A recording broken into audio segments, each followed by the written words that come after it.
Today we're going to do some tie-dye, which is, in effect, we are going to resist parts of the dye onto the cloth. We're going to do some pillowcases. As you can see, there's some that I've done here, which you can see the peg marks on them. So we make up a dye bath. We pleat some, we're using a pillowcase, which we can then cut down to make cushion covers. And we're using pegs to do the resist.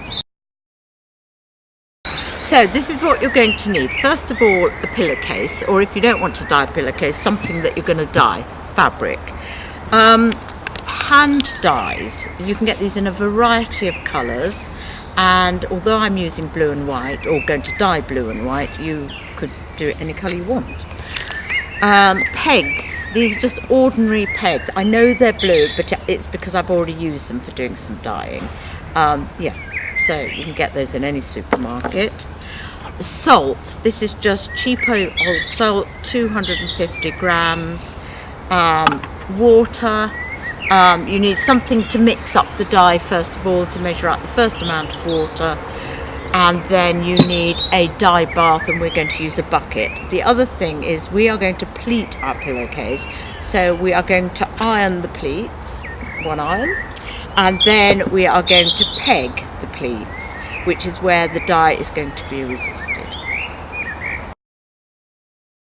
And I forgot the most important thing, gloves, because you do not want to dye your hands blue or any other colour. Okay, so the first step is we're going to pleat the pillowcase. So it's just a concertina backwards and forwards like this, so it's fairly even. And when you get to the end, I suggest what you do before you peg it, as in peg it, not as in drop dead, is so you've got all of these pleats here. The next thing that you need to do is you've got to iron it flat. So we're going to iron it, and then we're going to peg it. Okay, so we've now pleated it, the pillowcase, and the next thing is to put the pegs on. The more pegs that you put on, the more white areas you will have. We are doing them on single pleats, but you can do them on double or treble pleats, so you could pleat through a layer like that if you wish to.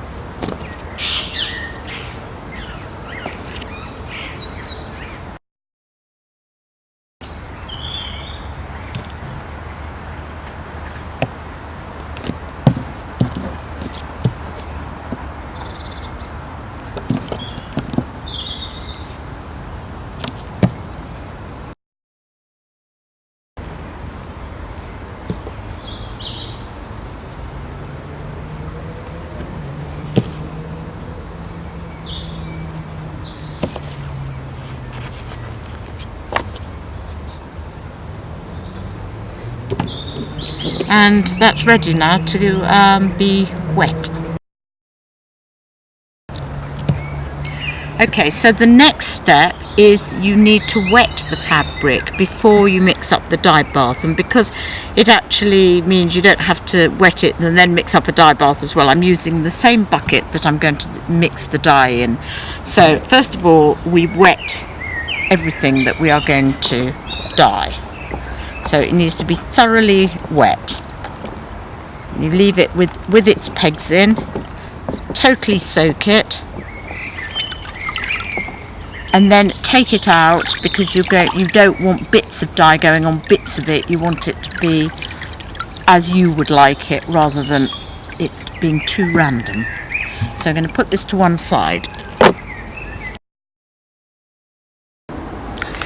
After you have wet your fabric and put it to one side, you've got to mix up your dye bath. So you get 250 ml of water, you get your dye, you make sure you have your gloves on so that you're not going to end up with dyed hands. You open the dye and pour it into the warm water.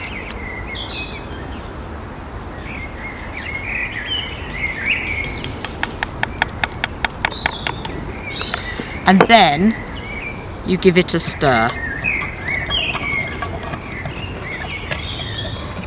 After that, you add the salt.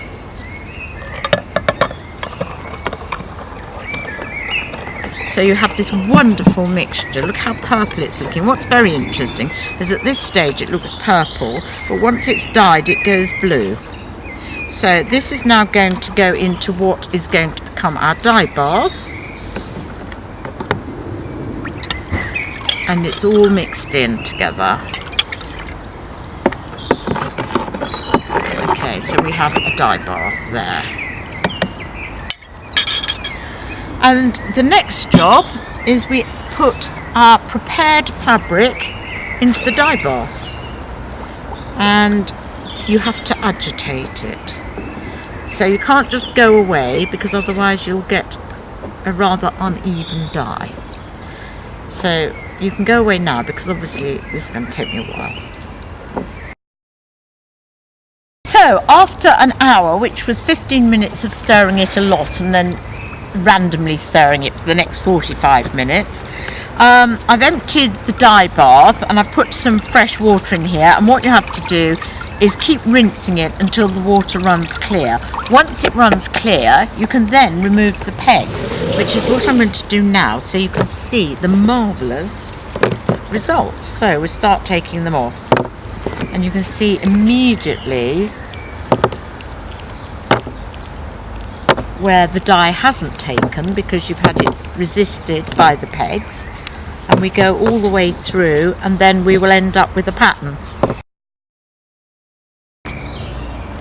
Right, I've taken all the pegs off, and this is the reveal. So, a pattern made with pegs. And there's the back of it. Needs to be washed separately from other things for the first few washes, otherwise you might end up with blue things that you don't want. This colour is called ocean blue.